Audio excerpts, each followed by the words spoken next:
तो कहानी की शुरुआत ऑस्ट्रेलिया से होती है, जहां हम एक कपल को देखते हैं जिनके नाम ग्रेग और हैदर हैं। ये दोनों टूरिस्ट हैं, साथ ही वो दोनों एक ही हॉस्टल में रुके हुए थे। वहीं से उनकी जान पहचान हुई थी। ये अपने ग्रुप के साथ ऑस्ट्रेलिया में घूमने आए हैं, लेकिन ये अपने ग्रुप से अलग होकर शार्क केज वाला एक्सपीरियंस लेने निकल जाते हैं। वो दोनों साथ मिलकर टकर्स एक्सपीरियंस नाम की एक कंपनी की बोट पर आ जाते हैं, जो शार्क के साथ रोमांचक एक्सपीरियंस देने का वादा करती थी। जहां पहुंचने पर वो दोनों देखते हैं कि टूरिस्ट वाली जगह पूरी तरह सुनसान होती है, लेकिन वहां सिर्फ एक बूढ़ा आदमी होता है जिसका नाम डेव है। डेव उनसे कहता है कि टकर अभी हॉलीडेज पर है, इसलिए वो तुम्हें लेकर नहीं जाएगा। तभी अचानक टकर खुद वहां पर आ जाता है, जो खुद को बोट का कैप्टन बताता है और कहता है कि वो ही इस टकर्स एक्सपीरियंस को चलाता है। अब क्योंकि टकर हॉलीडेज पर था, लेकिन फिर भी वो उन दोनों को ले जाने के लिए तैयार हो जाता है, जिसके बाद टकर दोनों को बोट में बैठाकर समुद्र की ओर निकल पड़ता है। खैर, रास्ते में बातचीत के दौरान टकर उन दोनों को अपनी पुरानी कहानी बताता है कि बचपन में उसने शार्क अटैक सर्वाइव किया था, जिसके स्कार्स आज तक उसके शरीर पर हैं। साथ ही वो उन्हें एक अखबार की रिपोर्ट भी दिखाता है, जिसमें उसके बचपन में हुए शार्क अटैक का जिक्र था। इसलिए उसी दिन से शार्क्स के साथ उसे अजीब सा ऑब्सेशन हो गया है।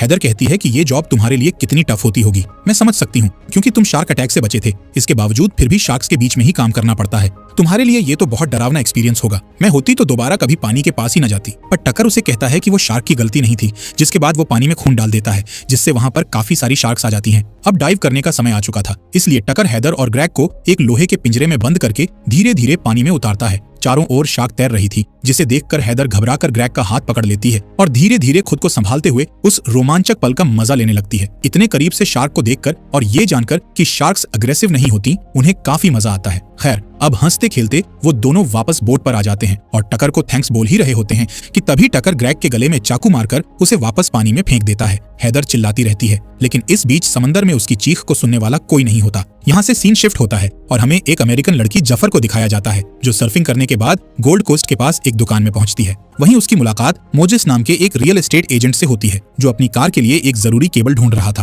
क्योंकि उसकी कार स्टार्ट नहीं हो रही थी, इसलिए उसे हेल्प चाहिए थी। अब क्योंकि जफर के पास बड़ी कैंपर वैन थी जिसमें वो रहती है, फिर भी वो मोजेस की हेल्प करने से मना कर देती है, क्योंकि वो लोगों से दूर रहना पसंद करती है। जिसके बाद जफर बाहर पार्किंग लॉट में पहुंचती है, तो उसने अपने कप में आइसक्रीम छुपाकर रखी हुई थी, जिसे निकालकर वो चुपचाप खाने लगती है। तभी वहाँ उसकी दोबारा मोजेस से मुलाकात हो जाती है। मोजेस जफर से दोबारा हेल्प मांगता है, लेकिन जफर उसे पूरी तरह नजरअंदाज कर देती है। तब मोजेस इशारों में उसे धमकी देता है कि अगर उसने मदद नहीं की तो वो दुकान में उसकी चोरी की बात सबको बता देगा। ये सुनकर जफर नाराज हो जाती है। अब वहाँ का माहौल बिगड़ता देख मोजेस फौरन अपना लहजा बदल लेता है। वो सफाई देता है कि वो तेज धूप में कई ब्लॉक पैदल चलकर आया है, इसलिए उसे कार तक लौटने के लिए लिफ्ट चाहिए। जफर कुछ देर सोचती है और उसकी बात मान लेती है। इसी हेल्प के चलते वो दोनों इतनी बातें करते हैं कि दोनों एक दूसरे को पसंद करने लगते हैं, क्योंकि दोनों को ही सर्फिंग में इंटरेस्ट था। जिसके चलते रात में जफर की वैन मोजेस के घर के बाहर होती है और वैन के अंदर वो इंटीमेट हो रहे होते हैं। इसी दौरान मोजेस बिना कुछ जाने एक फिन की वैन से बाहर फेंक देता है, जो कि सर्फिंग बोर्ड में फिन लगाने के काम आती है। अब मोजेस इस रिश्ते को लेकर सीरियस हो चुका होता है। उसका कहना होता है कि हम दोनों किसी रीजन से मिले हैं,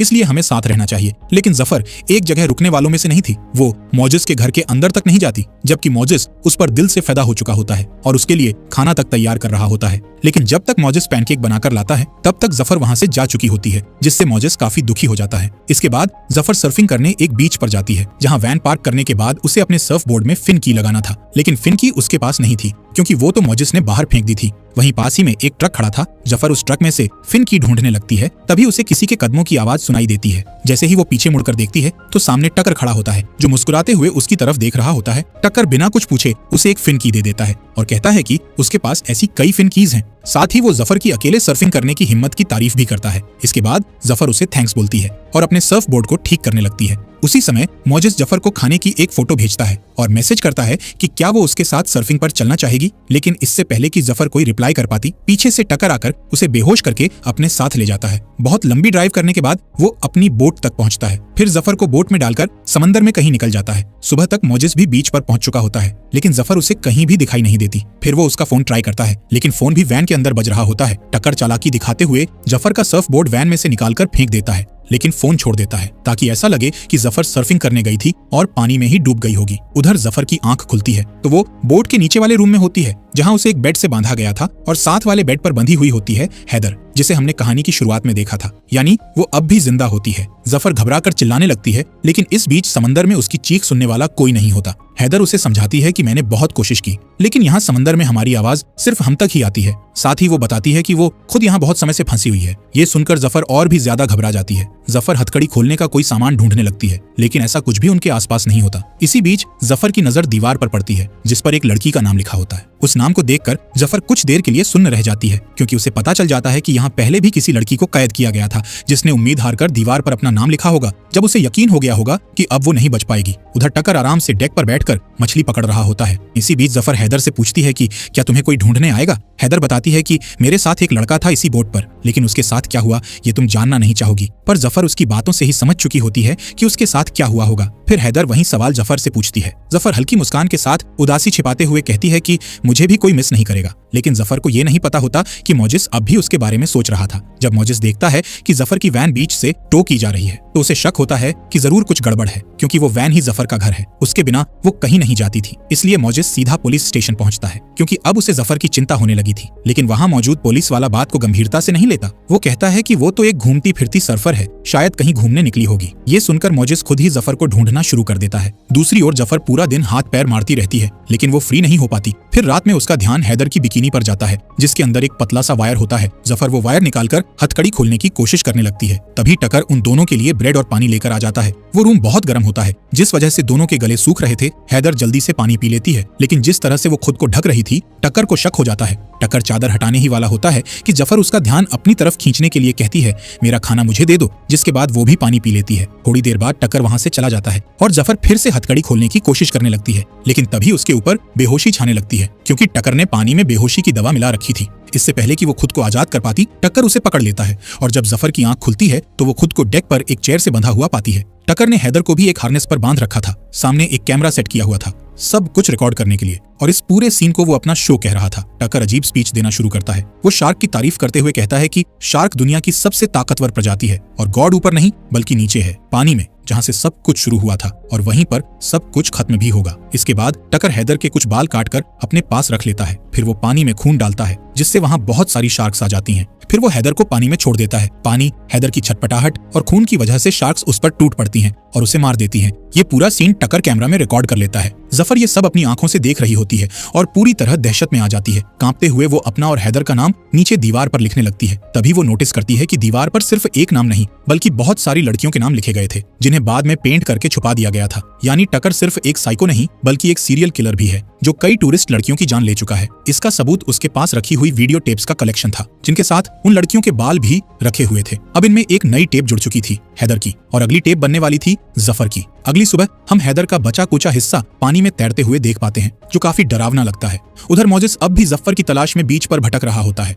तभी उसे जफर का सर्फ बोर्ड मिल जाता है, जिसे देखकर उसकी चिंता और बढ़ जाती है, क्योंकि जफर का सारा सामान वहीं था, लेकिन वो खुद कहीं भी नहीं थी। यानी कुछ तो गड़बड़ थी। रात होते ही टक्कर फिर से नीचे आता है। वो जफर के लिए पानी और ब्रेड लेकर आता है, लेकिन जफर गुस्से में लात मारकर सारा सामान गिरा देती है और टक्कर को गुस्से में कहती है, तू खुद को शार्क समझता है पर असल में तू बस एक कीड़ा है। ये सुनकर टक्कर कुछ नहीं बोलता और वहां से चला जाता है। थोड़ी देर बाद जफर का ध्यान उस बाल्टी पर जाता है जो पास में रखी होती है। वो बाल्टी का हैंडल तोड़कर उससे एक नुकीला हथियार बना लेती है, क्योंकि उसे पता था कि टक्कर फिर से आने वाला है। अब क्योंकि जफर ने पानी नहीं पिया था, इसलिए टक्कर उसे बेहोश करने के लिए एक इंजेक्शन लेकर आता है। लेकिन जैसे ही वो पास आता है, जफर उस पर बाल्टी के नुकीले हैंडल से हमला कर देती है और वो हैंडल उसके अंदर घुसा देती है, जिससे टक्कर चीखते हुए दूर गिर जाता है। फिर जफर जल्दी से उसकी पैंट से चाबी निकालकर खुद को फ्री कर लेती है, लेकिन जैसे तैसे टक्कर उसके पैर में इंजेक्शन लगाने में कामयाब हो जाता है, जिससे वो धीरे धीरे बेहोश होने लगती है। ऊपर जाकर जफर रेडियो के जरिए मदद मांगने की कोशिश करती है, लेकिन उसे कोई रिस्पॉन्स नहीं मिलता। तभी उसे दूर एक बोट दिखाई देती है। वो जोर जोर से चिल्लाती है, लेकिन उस बोट पर पार्टी चल रही होती है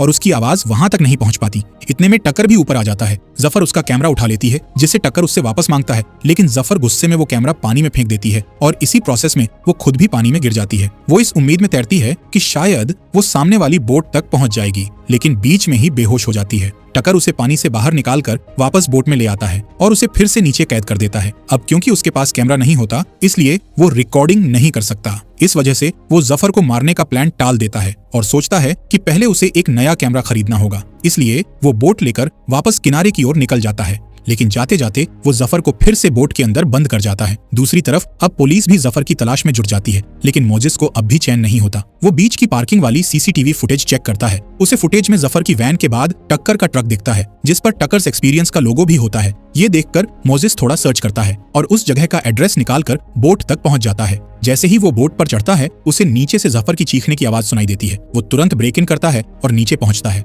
जफर उसे देखकर खुश भी होती है और हैरान भी, क्योंकि वो सोचती है कि ये इतना सब होने के बाद भी कैसे यहाँ तक पहुंच गया। जफर कहती है, ऊपर से कुछ ले आ जिससे मैं फ्री हो सकूं और पुलिस को कॉल कर। मोजेस ऊपर जाकर फोन करता है, लेकिन तभी टकर वहां पहुंचकर उस पर हमला कर देता है। फोन पुलिस तक लग चुका था, लेकिन टकर मोजेस को बोलने नहीं देता और उसका फोन तोड़ देता है। साथ ही मोजेस को बुरी तरह जख्मी भी कर देता है। फिर भी मोजेस हार नहीं मानता और टकर को ऑलमोस्ट मार ही देता है, लेकिन तभी पीछे से डेव आकर मोजेस पर हमला कर देता है, क्योंकि उसे अभी तक नहीं पता था कि टकर असल में क्या कर रहा था। जैसे ही डेव को जफर की आवाज सुनाई देती है उसे पूरा सच समझ आ जाता है, लेकिन तब तक बहुत देर हो चुकी होती है। इससे पहले कि डेव कुछ और कर पाता, टकर उसे भी बहुत बुरी तरह मार देता है। अब टकर को लगने लगता है कि किनारे पर रुकना सेफ नहीं है, इसलिए वो बोट लेकर एक सुनसान आइलैंड के पास पहुंचता है और मोजेस को भी जफर के साथ वाले बेड पर बांध देता है। मोजेस अपने दिल की बात कह ही रहा होता है कि तभी टकर वहां आ जाता है और दोनों को ऊपर डेक पर ले जाता है, क्योंकि उसने डिसाइड किया होता है कि अब अगली टेप आज ही रिकॉर्ड करेगा। इस बार वो एक नया तरीका अपनाता है। टकर पहले डेव की बॉडी के टुकड़े पानी में फेंक देता है, जिससे शार्क्स वहां खींचे चले आते हैं। फिर वो मोजेस को पानी में धकेल देता है, लेकिन जफर उसे समझा चुकी होती है कि शार्क की प्रेजेंस में बिल्कुल भी हलचल मत करना। इसलिए मोजेस एकदम शांत रहता है और उसकी ये चाल काम कर जाती है। शार्क्स उसे स्निफ तो करती हैं, लेकिन अटैक नहीं करती। कुछ देर बाद टकर उसे वापस बोट पर खींच लेता है, लेकिन इस बार वो ज्यादा रूथलेस हो जाता है। वो मोजेस को कई बार स्टैब करता है और फिर एक बार फिर से उसे पानी में फेंक देता है। मोजेस अब लगभग मरने की कगार पर होता है, लेकिन तभी उसकी नजर ऊपर एक लाइफ गार्ड हेलीकॉप्टर पर पड़ती है, जो जफर की तलाश में उड़ान भर रहा था। उसी डर से टकर फिर से उन्हें नीचे ले जाकर बंद कर देता है। मोजेस की हालत बहुत गंभीर हो चुकी थी। उसकी सांसें चल तो रही थीं, पर बहुत धीमी थीं। जफर ये सब देख पा रही थी। वो किसी भी हालत में अब और देर नहीं करना चाहती थी। वो अपना हाथ हथकड़ी से बाहर निकालने की कोशिश करती है, लेकिन फेल होती है। तब उसे एक ही रास्ता दिखता है। वो अपना अंगूठा तोड़ देती है ताकि हाथ को बाहर खींच सके, लेकिन हाथ फिर भी नहीं निकलता। अब आखिरी होप के तौर पर वो अपने ही दांतों से अंगूठे को चबाकर पूरी तरह अलग कर देती है, और जैसे ही उसका हाथ बाहर आता है वो जल्दी से बंधन से मुक्त हो जाती है। उसी समय टकर नीचे आता है और इंजेक्शन से उसे बेहोश करने की कोशिश करता है, लेकिन जफर उसे चकमा देती है और खुद उसे कमरे के अंदर धकेलकर बाहर से दरवाजा बंद कर देती है। अब ऊपर जाकर वो बोट का सिस्टम स्टार्ट करती है, लेकिन टकर भी ऑल्टरनेट रास्ते से ऊपर पहुंच जाता है और पूरा सिस्टम बंद कर देता है। जफर के पास सिर्फ एक ही मौका था, फाइट और एस्केप। वो टकर से एक जबरदस्त फाइट करती है और जैसे ही उसे मौका मिलता है वो पानी में कूद जाती है, क्योंकि उसे सामने एक आइलैंड दिखाई दे रहा था जहां शादी का रिसेप्शन चल रहा था। लेकिन जफर के हाथ से खून बह रहा होता है और पानी में शार्क्स भी मौजूद होती हैं। ऊपर से टकर भी एक छोटी बोट लेकर उसके पीछे लग जाता है। जफर जान बचाकर आइलैंड तक पहुंचती है, लेकिन वो कुछ कर पाए इससे पहले ही टकर उसे फिर से पकड़ लेता है और उसे बेहोश करके वापस अपनी बोट पर ले आता है। इस बार टकर को पूरी तरह यकीन हो जाता है कि असली खतरा मोजेस नहीं बल्कि जफर है, इसलिए वो इस बार रोल बदल देता है। अब चेयर पर वो मोजेस को बांधता है और हार्नेस पर जफर को लटका देता है और अपना नया शो रिकॉर्ड करने की तैयारी करने लगता है। इसी बीच वहाँ एक ग्रेट व्हाइट शार्क आ जाती है, जिसे देखकर टकर तक हैरान रह जाता है, क्योंकि बाकी सारी शार्क उस शार्क के आते ही भाग जाती हैं। टकर काफी देर तक उस शार्क को देखता रह जाता है। उसे याद आता है कि बचपन में उसी ने उस पर हमला किया था, पर वो अब भी उस शार्क से मोहब्बत करता था। उसके मुताबिक वही उसका गॉड था। फिर वो बिना देर किए जफर को पानी में छोड़ देता है, पर जफर अब भी पूरी तरह होश में थी।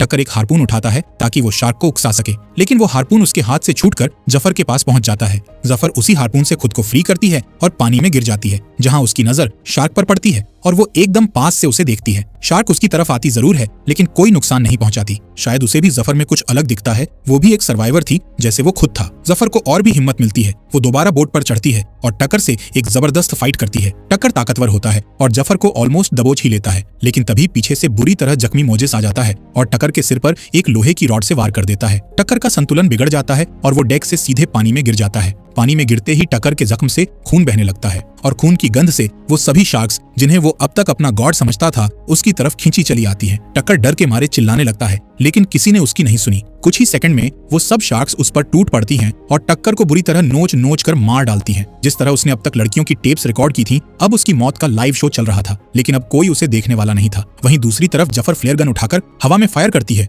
वो सिग्नल ऊपर आसमान में एक चमकदार रोशनी के साथ फटता है। कुछ ही देर बाद दूर समंदर में एक पुलिस की बोट दिखाई देती है। शायद मोजेस के अधूरे कॉल को ट्रेस करके वो सर्च टीम यहाँ तक पहुंची थी। जैसे ही बोट पास आती है, पुलिस वाले जफर और मोजेस को रेस्क्यू कर लेते हैं। मोजेस की हालत बहुत गंभीर थी, लेकिन जफर उसे पकड़े हुए थी, उसे छोड़ना नहीं चाहती थी। पुलिस बोट में बैठकर जफर उस आइलैंड को देख रही थी जहाँ उसका ये भयानक सपना खत्म हुआ था। वहीं मोजेस भी धीरे धीरे होश में आने लगता है। मोजेस उसकी तरफ देखता है और उसका हाथ थाम कर कहता है, मैंने कहा था ना, हम किसी रीजन से मिले हैं। जफर हल्की सी मुस्कान देती है। उस मुस्कान में डर था, दर्द था, लेकिन सबसे ऊपर था सर्वाइवल का जज्बा। फिर वो दोनों एक दूसरे का हाथ थामे उस डरावने समंदर को पीछे छोड़